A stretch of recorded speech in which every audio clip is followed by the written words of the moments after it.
இது குருவி, நான் ஒரு மாய மரம். என் பழங்கள் எல்லாமே ரொம்பவே சுவையானதாகவும் இருக்கும். அதுவும் இல்லாம நான் நிறைய நல்லவங்களுக்கு நிறைய பழங்களை வாரி வழங்குவேன்.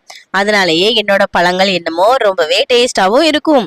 உனக்கு வேணும்னா இந்த பழங்கள்ல இருந்து எவ்வளவு பழங்கள் வேணாலும் எடுத்துக்கோ, சரியா? அட மரமே, நீ என்ன இவ்வளவு அழகா பேசிக்கிட்டு இருக்க?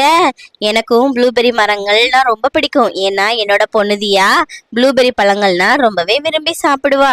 ஆனா எனக்கு உன்னை பார்த்தா ஒரு சைட்ல பயமாவும் இருக்குதே.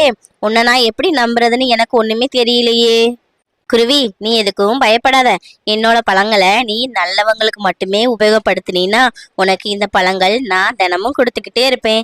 என்னோட பழங்கள் எப்பவுமே தீர்ந்து போகாது. அதனால நீ உன்னோட உதவிய நிறைய பேருக்கு செய்ய ஆரம்பிக்கணும். பசியில வாடுறவங்களுக்கு என்னோட பழங்கள் ரொம்பவே உபயோகமுள்ளமா தான் இருக்கும். அதனால என்கிட்ட இருந்து நீ எப்ப வேணாலும் எவ்வளவு பழங்கள் வேணாலும்